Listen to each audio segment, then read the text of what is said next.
The Mac class is key to unlock the success Kalyan Prakamper. नमस्कार साथियों, स्वागत है आप सभी का the Mac classes online class जो आप देख रहे हो। और हम लोग विधिवत अध्ययन कर भी रहे हैं। विगत में हमने आपके संस्कृत के पेपरों का भी आपसे वादा किया था, तो संस्कृत के पेपर भी हम आपको दे रहे हैं। एक पेपर हमने आपको दे भी दिया है, निरंतर आपको आगे पेपर मिलते चले जाएंगे। हम लोग हिंदी और संस्कृत के उपसर्गों की चर्चा कर रहे थे, तो हिंदी संस्कृत के उपसर्गों में हम लोग 4 उपसर्गों का अध्ययन कर भी चुके थे। कौन कौन से हम कर चुके थे? हमने दु, दुर, दुस, निर और निस 4 उपसर्गों का अध्ययन किया था। और उपसर्गों को हमने किस तरीके से संधि, समास या पूर्व में पढ़ा हुआ जो कुछ भी था आपको, उसके साथ हमने उसको रिलेट कराया था, जुड़वाया था। हम संस्कृत के उपसर्गों की चर्चा कर रहे थे, तो संस्कृत के उपसर्गों की हमने संख्या भी तय करी थी। हमने कहा था कि संस्कृत के उपसर्गों की संख्या 22 होती है। उसमें हम 4 उपसर्गों का अध्ययन अच्छी तरीके से कर चुके थे। जिन्होंने ये अध्ययन ना किया हो वो हमारे पुराने वीडियो पर जाकर के आप देखिएगा, जरूर आपको चारों निश्चित रूप से समझ में आएंगे। और जिन किन्हीं को भी उपसर्ग निकालने में समस्या आए या उपसर्ग को आप संधि और समास से ना जोड़ पा रहे हो, तो वो कमेंटों पे अपने प्रश्न जैसे आप पूछते हो, कई लोग पूछते हैं, उस तरीके से आज जिसको भी समझ में ना आए वो आप पूछ सकते हो। आज हम उसी के आगे श्रृंखला पे चलते हैं, तो अगले उपसर्ग की बात करते हैं। अगला उपसर्ग हमारा कौन सा होता है? अगला उपसर्ग हमारा सु होता है। सा पे छोटे उ की मात्रा सु। और सु का अर्थ क्या होता है? सु का अर्थ होता अच्छा, सु का अर्थ होता अच्छी, सु का अर्थ होता सरल। ये तो इसके शाब्दिक अर्थ तय होते सु के। और इसमें समास कौन सा होगा? इसमें जो समास होगा सु शब्द से बनने वाला, वो समास होगा कर्मधारय समास होगा। फिर इसमें बनने वाला शब्द कैसा होगा? बनने वाला शब्द सदैव तत्सम शब्द होगा। चूँकि हम संस्कृत उपसर्गों की बात कर रहे हैं, तो बनने वाला शब्द सदैव तत्सम शब्द होगा। इस पे जो व्यंजन से जुड़ेगा तो वहाँ संयोग होगा, केवल संयोग होगा, अर्थात सम्यक रूप से केवल योग करा दिया जाएगा। और संधि कौन कौन सी होगी? संधियाँ इसमें 3 तय होंगी। एक तो दीर्घ संधि तय होगी, यण संधि तय होगी और एक व्यंजन संधि तय होगी। आप देखो उपसर्गों के माध्यम से आप कितने टॉपिकों को अपने पूर्ण कर सकते हो, ये बात आप उपसर्ग पढ़ते समय आपको स्पष्ट हो रही होगी। देखो, अगर आपका समास तय हुआ, अगर सु शब्दांश से प्रारंभ होने वाला कोई उपसर्ग मिलेगा तो हम उस पर आँख मीच के कर्मधारय समास तय कर देंगे। शब्द कैसा पूछेगा? शब्दों के प्रकार हम आपको बताएंगे, तत्सम, तद्भव, देशज और विदेशज। अगर सु शब्द से कोई भी शब्द बनेगा तो वो कैसा शब्द होगा? तत्सम शब्द होगा। सु शब्द का योग यदि किसी व्यंजन से बनने वाले शब्द से होगा तो वो संयोग होगा। इसमें 3 संधियां कार्य करेंगी, दीर्घ संधि, यण संधि और व्यंजन संधि कार्य करेगी। देखो, दीर्घ, यण और व्यंजन ये किस तरीके से कार्य करेंगी और कैसे संयोग बनेगा, इनको हम उदाहरणों के माध्यम से समझें। पहले संयोग की बात करें। सु शब्द पे सु उपसर्ग से यदि किसी व्यंजन का योग होगा तो ये संयोग शब्दों का निर्माण कराएगा। जैसे आप देखिए, सु उपसर्ग था, इसमें हमने पुत्र शब्द जोड़ दिया, शब्द बना सुपुत्र। संधि क्यों नहीं हुई? संधियां हमसे पहले भी आपने संधियों के वीडियो देखे थे, तो उसमें हमने कहा था 2 वर्णों के मेल से उत्पन्न होने वाला विकार या परिवर्तन ही तो संधि कहलाता था। यहाँ पर देखो कोई परिवर्तन नहीं, पुत्र भी वैसा ही रखा, सु भी वैसा ही रखा। शब्द ये संयोग के रूप में हमारे सामने स्थापित हुआ, केवल सम्यक रूप से बैठा ला गया। लेकिन आप देखो, सुपुत्र शब्द पे समास पूछेगा तो कौन सा समास बताओगे? कर्मधारय। इसी तरीके संयोग की और उदाहरण देख लो आप। शब्द है सुविख्यात, शब्द है सुमार्ग। सभी पे संयोग का कार्य हो रहा। सारे शब्द कैसे हैं? तत्सम शब्द हैं। सारे शब्दों में समास कौन सा है? कर्मधारय समास है। तो आप देखो, इस तरीके से आप ये उपसर्गों की बात समझ सकते हो। अगर आपने एक उपसर्ग पढ़ा तो आपकी 3-4 चीज़ें अपने आप से कंप्लीट होती चली जाएंगी। ये तो हमने संयोग की बात करी। अब हम दीर्घ की बात करें। दीर्घ संधि पे आपने पढ़ा था अकह सवर्णे दीर्घा, अर्थात समान स्वरों के मेल से जो दीर्घ स्वरों का परिवर्तन होता था वही तो दीर्घ संधि कहलाता था। इस पे भी यही होगा। जो सापे लगा हुआ जो छोटा ऊ है, इसका ऊ और दूसरे पद के प्रारंभ में आने वाला छोटा ऊ या बड़ा ऊ, ये हमारे बड़े ऊ का निर्माण करेगा। आप उदाहरण देखिए। हमने कहा सु धन उक्ति। सु का अंत छोटे ऊ पे हुआ, उक्ति का प्रारंभ छोटे ऊ से हुआ, दोनों ने मिलाकर के बड़े ऊ का निर्माण किया। शब्द क्या बनाया? सूक्ति। दूसरा देखो आप, सुधन ऊर्मी। ऊर्मी माने तरंग होता है। सु माने अच्छी सरल, आप ऊपर देख रहे हो उपसर्ग के अर्थ में लिखा हुआ है, अच्छी तरंग, सरल तरंग की बात होती है इस पे। इससे देखो छोटा ऊ निकला, ऊर्मी का बड़ा ऊ, इसने बड़ा ऊ बनाया, शब्द क्या बना, सूर्मी। आप देखो इन शब्दों पे अगर समास पूछेगा तो आप कर्मधारय बताओगे, शब्दों की संज्ञा पूछेगा तो आप तत्सम बताओगे, इन शब्दों पे अगर आपसे संधि पूछेगा तो आप दीर्घ बताओगे। आप देखो किस तरीके से आप अपने उपसर्गों के माध्यम से 3 पिछले पढ़े हुए सब प्रकरणों का रिवीजन कर रहे हो, ये बातें आप इस तरीके से तय करते हो। अब हम आ जाएं अपने यण की संधि की बात करते हैं। यण संधि पे आपने क्या पढ़ा था, यण संधि पे हमने कहा था ई उ री का योग यदि किसी असमान स्वर से हो जाएगा तो वह यण संधि क्या परिवर्तन कराएगा। इस पे क्या करेगा, सु का जो छोटा ऊ है, सु से निकलने वाला जो छोटा ऊ है, इसका योग यदि किसी असमान स्वर से हो जाएगा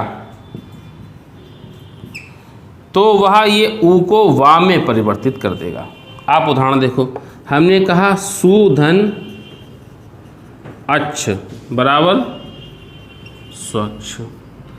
संधि यण है, समास कर्मधारय है, शब्द कैसा है, तत्सम है, 3 चीज़ें आपकी तैयार होती। हमने कहा सुधन आगत,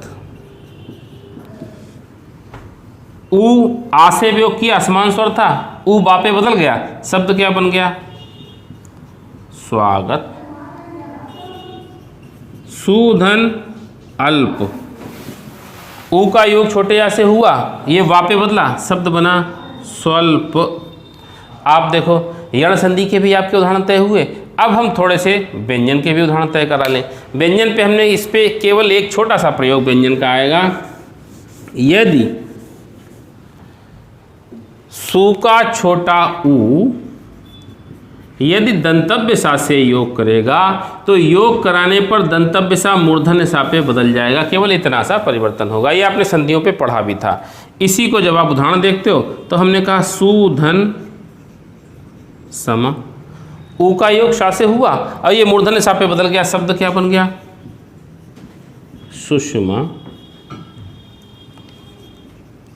सुधन सुप्त, शब्द क्या बना, सुसुप्त। आप देखो सु उपसर्ग से आपने इन 6 तरीके की व्यवस्थाओं के साथ में अध्ययन किया, कर्मधारय समास, तत्सम, संयोग, दीर्घ, यण और व्यंजन। और आपको उपसर्ग निकलने की बात भी अच्छे से आसानी से समझ में आ रही है। इसी क्रम पे जब हम आगे उपसर्गों पे चलते हैं तो अगला उपसर्ग हमको मिलता है अन। आ और ना पे हलंत लगेगा। जब अगर हलंत नहीं लगेगा तो वो हिंदी का उपसर्ग बनेगा, हलंत लगेगा तो वह संस्कृत का उपसर्ग बनेगा। इन उपसर्गों की बात एक बार हमने आपको नए तत्पुरुष समास बताया था, तो उस पर भी हमने ये अन बताया था। अन का अर्थ क्या होता, अन का अर्थ होता निषेध, अन का अर्थ होता अभाव, अन का अर्थ होता अनजान। निषेध, अभाव और अनजान। इससे जो समास बनेगा वो समास कौन सा होगा, इससे समास जो बनेगा वो तो अव्ययी भाव भी हो सकता है। और संस्कृत तत्सम शब्दों पे हमारा एक हमने आपको नए तत्पुरुष बताएगा, वो नए तत्पुरुष भी हो सकता है। नए तत्पुरुष की आपको याद होगा, यदि नहीं याद होगा तो फिर आप समास के पुराने वीडियो पर जाकर आप उसको दोबारा से देखिएगा, आपको नए तत्पुरुष स्पष्ट होगा। क्योंकि ये समास हमारा ऐसा है जो अब परीक्षाओं पे आना तय हो चुका है, आता है, एक उदाहरण आपका जरूर आता है। तो आप ये नए तत्पुरुष को अच्छे से आपको समझना है और वो पुराने वीडियो पर जाके आपको लिंक पर जाके देखोगे तो आपको ज़रूर दिखेगा और स्पष्ट रूप से आपको समझ में भी आएगा। इससे जो भी शब्द बनेगा उसमें कोई परिवर्तन नहीं होगा, तो वो शब्द कैसा होगा, वो शब्द हमारा संयोग शब्द होगा। अच्छा, संस्कृत का उपसर्ग है तो शब्द जितने भी बनेंगे सारे तत्सम बनेंगे। इस उपसर्ग से आपकी 4 बातें तय हुई, या तो अव्ययी भाव समास होगा, या नए तत्पुरुष होगा, या तो संयोग बनेगा, या तत्सम बनेगा। उदाहरण आप देखो, जैसे हमने कहा अनधन आघात, शब्द क्या बना, अनाघात। फिर अगला शब्द आप देखो, हमने कहा अनधन आदर, शब्द कौन सा बना, अनादर। शब्द अनिच्छा, अनरत, अनिच्छा, अनधन इच्छा, जो इच्छा नहीं है। अनृत, रित माने होता है सत्य, और अनृत किसे कहते हो? जो सत्य नहीं है, अर्थात झूठ के लिए कहते हो। एक शब्द इस उपसर्ग से बनता है जो ना तो अव्ययी भाव पे जाता हो ना नए तत्पुरुष पे जाता है। उसकी बात और देख लो आप, अनधन अंग, ये शब्द जब आप योग कराते हो तो ये शब्द क्या बनता है? शब्द बनता है अनंग। और अनंग किसका पर्यायवाची है? अंग रहित, अंग जिसमें नहीं है। ये अनंग किसका पर्यायवाची है? आप लोग हिंदी में पढ़ते हो तो अनंग कामदेव का पर्यायवाची है।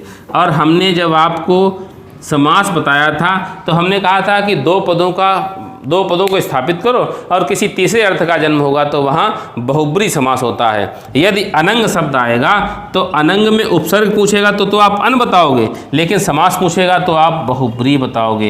ये एक अन उपसर्ग पढ़ते समय हमको अपवाद के रूप में मिलता है। तो इसको जब भी आप लिखना, जब भी आपको अपवाद हम लिखाएं तो आप उनको स्टार बना के लिखना, क्योंकि ऐसी ही चीज़ें आपसे परीक्षा पे पूछी जाती हैं। अनुपसर्ग से वैसे तो अव्ययी भाव बनेगा, नए तत्पुरुष बनेगा, लेकिन एक अकेला ऐसा हमें शब्द मिला जो कि आपको बहुब्री तय कराता है। इस कारण से इस पर हमने देखो आपको सर्किल बनाया भी है। आप लोग भी जब मेरे साथ नोट्स बनाना तो उस पर आप स्टार जरूर बना देना। इससे आपको ये जब दोबारा पे पढ़ोगे तो इन शब्दों पे जब आपका जोर दिमाग जाता है तो निश्चित है कि ये परीक्षा में जब पूछे जाएंगे तो ये आपको सही नंबर दिलाने में सक्षम हो जाएंगे।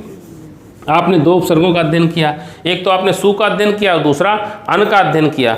अब हम अन उपसर्ग को एक अगले उपसर्ग पे लेके चले। हमने कहा अनु उपसर्ग। पहले जब ना लिखा था तो ना पे हलंत लगाया था, अब ना पे हमने छोटे ऊ की मात्रा लगाई, इसे हमने अनु कहा। और अनु का अर्थ क्या होता? अनु माने होता पीछे पीछे, अनु माने होता क्रम से, अनु माने होता लगातार। देखो उपसर्ग अगर निकालने होंगे तो बहुत आराम से आप निकाल लोगे, लेकिन हमें उपसर्गों के साथ और पुरानी चीज़ों को चूंकि रिलेट करना है तो फिर आपको इसके लिए थोड़ा सा इसको वीडियो को अच्छे से देखना होगा। और पूरे आपको अंत तक, जब उपसर्गों की हो सकता है एक क्लास अभी और आएगी संस्कृत के उपसर्गों की, फिर आपके हिंदी के उपसर्ग आएंगे, लेकिन यदि आपने उपसर्गों का अध्ययन कर लिया तो 3-4 प्रकरण आपके पूरे होंगे। तो आप ये तय मानो कि आपको ये चीज़ें बिल्कुल अच्छे से समझ में आनी चाहिए, और समझ में तभी आएंगी जब इन चीज़ों को आप बार बार देखोगे। इसमें कौन सा समास है? इसमें जब भी समास बनेगा तो समास बनेगा अव्ययी भाव। इसमें संयोग शब्द कैसा होगा? शब्द इसका होगा संयोग, शब्द इसका बनेगा तत्सम। इसमें संधि कौन कौन सी हो सकती है? इसमें संधि होगी दीर्घ और इसमें संधि होगी यण। ये 5 काम इससे निकल के आएंगे, 5 चीज़ें इससे रिलेट करेंगी। एक तो अव्ययी भाव समास बनेगा, शब्द अगर व्यंजन से योग करेगा तो वो संयोग शब्द बनेगा। तत्सम शब्द शब्द की कोटि में तत्सम कोटि पे आएगा। दीर्घ संधि होगी और यण संधि तय होगी। किस तरीके से? आप देखो, इसके एक आधे उदाहरण भी देख लो। हमने कहा अनुप्रास। जब हम आपको अलंकार बताएंगे तो सबसे पहला अलंकार अनुप्रास बताएंगे। आप देखो अनु उपसर्ग है, शब्द कैसा है? संयोग शब्द हुआ। शब्द कैसा है? कोटि पे तत्सम कोटि का है। और शब्द पे कौन सा समास है? अव्ययी भाव समास है। अच्छा, दीर्घ का एक उदाहरण देखें। हम कहें अनुत्तर। अनु का जो छोटा ऊ है इसका विच्छेद करते हो तो अनुधन उत्तर होता है। अनु का छोटा ऊ और उत्तर से प्रारंभ होने वाला ऊ, दोनों ने मिलाकर के बड़ा ऊ का निर्माण किया। शब्द क्या बनाया? अनुत्तर बनाया। हमने कहा अनुदित। अनुधन उदित। बड़े ऊ की मात्रा हमको किस संधि के लिए कहती? दीर्घ संधि के लिए कहती। और यण संधि के लिए भी इसको आप लगा सकते हो। हमने आपको कई से उदाहरण बताए थे जब संधि बताई थी। शब्द है अन्वय, इसका विच्छेद करते हो तो अनुधन आय ही तो होता। हम कहें अन्वेषण, इस पे भी तो यण संधि है, शब्द बना अनुधन एषण।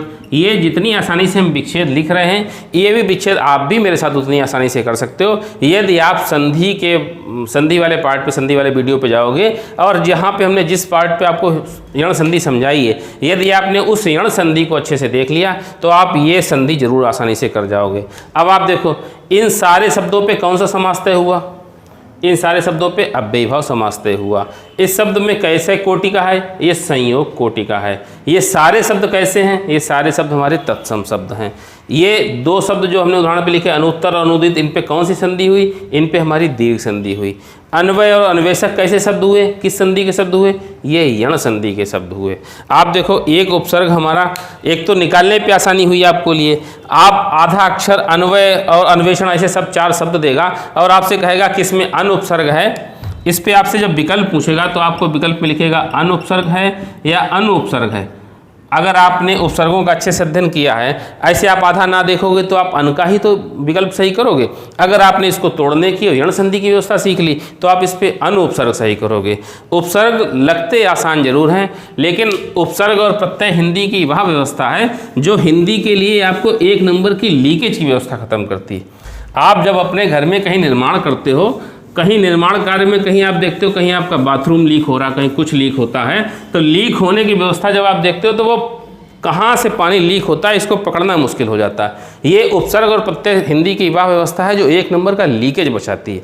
लगता आसान है कि पहले लगेगा तो उपसर्ग है, बाद में लगेगा तो प्रत्यय, लेकिन जब आप इस उपसर्गों को इस विधिवत व्यवस्था से पढ़ते हो तो निश्चित रूप से आप ये उपसर्ग की व्यवस्था आपके लिए बड़ी आसान हो जाएगी। आपने 3 उपसर्ग पढ़ लिए, सु पढ़ लिया, अन पढ़ लिया और अनु पढ़ लिया। अगले उपसर्ग पे जब आते हैं तो अगला उपसर्ग हमको कु मिलता है। और कु माने क्या होता है? कु माने बुरा होता है।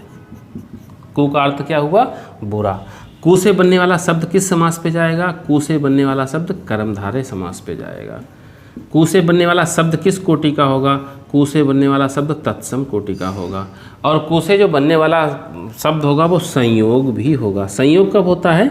जब हम किन्हीं शब्दों पे कोई परिवर्तन ना करें, उसको ऐसे ही स्थापित कर दें तो उसको हम संयोग बोलते हैं। इसके आप उदाहरण देखो, जैसे हमने कु पे जोड़ दिया पुत्र, शब्द क्या बना? कुपुत्र, कुरूप,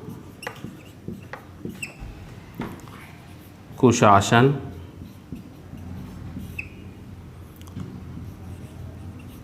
कुविद्या। आप देखो सारे शब्द आपके सामने। कुपुत्र मतलब बुरा पुत्र, कुरूप बुरा रूप, कुशासन बुरा शासन, कुविद्या बुरी विद्या, कुविचार, कुख्यात। आप देखो सभी पे स्पष्ट है कु उपसर्ग। इन सब शब्दों पे कौन सा समास है? कर्मधारय समास है। शब्द किस कोटि के हैं? तत्सम है। सब सारे शब्द किस कोटि के हैं? संयोग है सभी पे। और आपसे इस पे प्रश्न, ये तो आपको कु बहुत स्पष्ट दिख रहा है, इसलिए अगर आपसे इस पे शब्दों में पूछेगा तो आप उपसर्ग तो बड़े आसानी से निकाल लोगे। हम इसके साथ तो 4 विकल्पों पे आपसे उपसर्ग निकालने के लिए कहेगा और कहेगा किन पे कु उपसर्ग नहीं है। आप देखो कुशल शब्द है और कुम्हार शब्द है। आपको कुशासन दिया, कुविद्या दिया, कुशल दिया और कुम्हार दिया, और आपसे कहेगा किस पे कु उपसर्ग नहीं है। आप देखो सभी पे कु स्पष्ट रूप से स्पष्ट दिखता है, लेकिन ये 2 शब्द हमारे ऐसे हैं जो कु तो दिखता है, अगर उपसर्ग आपने गहराई से नहीं पढ़े हैं आप इन पे भी कु सही स्थापित करोगे, लेकिन इस पे कु उपसर्ग नहीं है। उपसर्ग होता क्या है? हमने पहले वीडियो पे आपको बताया था, वे शब्दांश जो किसी शब्द या धातु के पूर्व में जुड़ें और किसी नए अर्थ को जन्म दें। अगर हम कुशल से कु अलग कर लें तो सल शब्द का क्या कोई अर्थ निकलता है? बिल्कुल नहीं निकलता। कुम्हार से कु अलग कर दें तो क्या मेहार शब्द का कोई अर्थ निकलता है? बिल्कुल नहीं निकलता। जब आपसे उपसर्ग छांटने के लिए कहेगा तो आप इस बात को ध्यान रखना कि आप उपसर्ग हटाओगे तो बाद वाला पद भी हमारा सार्थक होगा। हमने कु हटाया तब भी तो ख्यात शब्द प्रसिद्धि के अर्थ में आता है, कु हटाया तब भी तो विचार शब्द सार्थक मिलता है, कु हटाया तो विद्या शब्द सार्थक मिलता है, कु हटाया तो शासन शब्द सार्थक मिलता है, कु हटाया तो रूप शब्द सार्थक है, कु हटाया तो पुत्र शब्द सार्थक है। और ये बात हमने पहले वीडियो आपसे कही थी कि भाषा सदैव सार्थक शब्दों को ही स्थान देती है। निरर्थक शब्दों से कभी भी किसी भी भाषा का निर्माण बिल्कुल नहीं होता। तो आप इन बातों को, आप छोटी छोटी सी बातों को आप मार्क करते जाइए। ये तय है कि आप उपसर्ग पे भी उतनी ही पकड़ बनाओगे जितनी आप संधि समास या वर्णमाला पे बना चुके हो। इसी क्रम से हम आपको वीडियो और भी देते चले जाएंगे। एक और उपसर्ग की हम आपसे चर्चा कर लेंगे, छोटा सा उपसर्ग है आ। आ का भी अर्थ जो आपने अन पढ़ा था उसके भी हमने 3 अर्थ होता थे, निषेध, अभाव और अनजान। आ भी नकारात्मक अर्थ में आता है, इसको भी हम उसी अर्थ में लेंगे। हम कहेंगे निषेध, इसका दूसरा अर्थ अभाव, इसका तीसरा अर्थ अनजान। इससे समास कौन सा बनेगा? इससे समास अव्ययी भाव बनेगा। इससे बनने वाला शब्द कैसा होगा? इससे बनने वाला शब्द तत्सम होगा और इस पे संयोग भी जरूर होगा। जैसे हम उदाहरण देख लें। हमने कहा अविद्या, आप देखो आ निकाल लें, आ उपसर्ग हटा दें तब भी विद्यापद सार्थक है। अशुद्ध, अज्ञान, सभी अब आ उपसर्ग अगर निकालते भी हटाते भी हैं तब भी दूसरा पद हमारा बिल्कुल अलग होने पर भी उसका कोई अर्थ परिवर्तित नहीं होता। तो ये हमारे उपसर्ग की बात है। इन सब पे समास कौन सा है? इन सब पे समास अव्ययी भाव है। शब्द कैसे हैं? तत्सम हैं। और शब्द किस कोटि के हैं? संयोग है। इस पे किसी भी आ उपसर्ग से बनने वाला किसी भी शब्द पे संधि का निर्माण बिल्कुल नहीं होता, इसलिए इसको संधि से हम रिलेट नहीं कर सकते। ठीक है, आप इसी तरीके से इसी क्रम से आप उपसर्गों को पढ़ते जाइए। अब अगले वीडियो पे हम आपको और आने वाले उपसर्गों की बात चर्चा करेंगे। हम पूरे संस्कृत के 22 उपसर्गों की विधिवत चर्चा करेंगे। तब तक आप हमसे जुड़े रहिए, देखते रहिए द मैक क्लासेस। और आप सभी द मैक क्लासेस देखिए और मैक क्लासेस के पुराने वीडियो से जो हम रिलेट कर रहे हैं, पुराने वीडियो को भी जाकर के वापस में देखिएगा। ये आपको लिंक मिलता है, आप इस चैनल को सब्सक्राइब कर लीजिए, लाइक कर लीजिए, तो आपको जो नया नोटिफिकेशन आता है वो आपको मिलता रहे। हमसे जुड़े रहिए, इसके लिए धन्यवाद।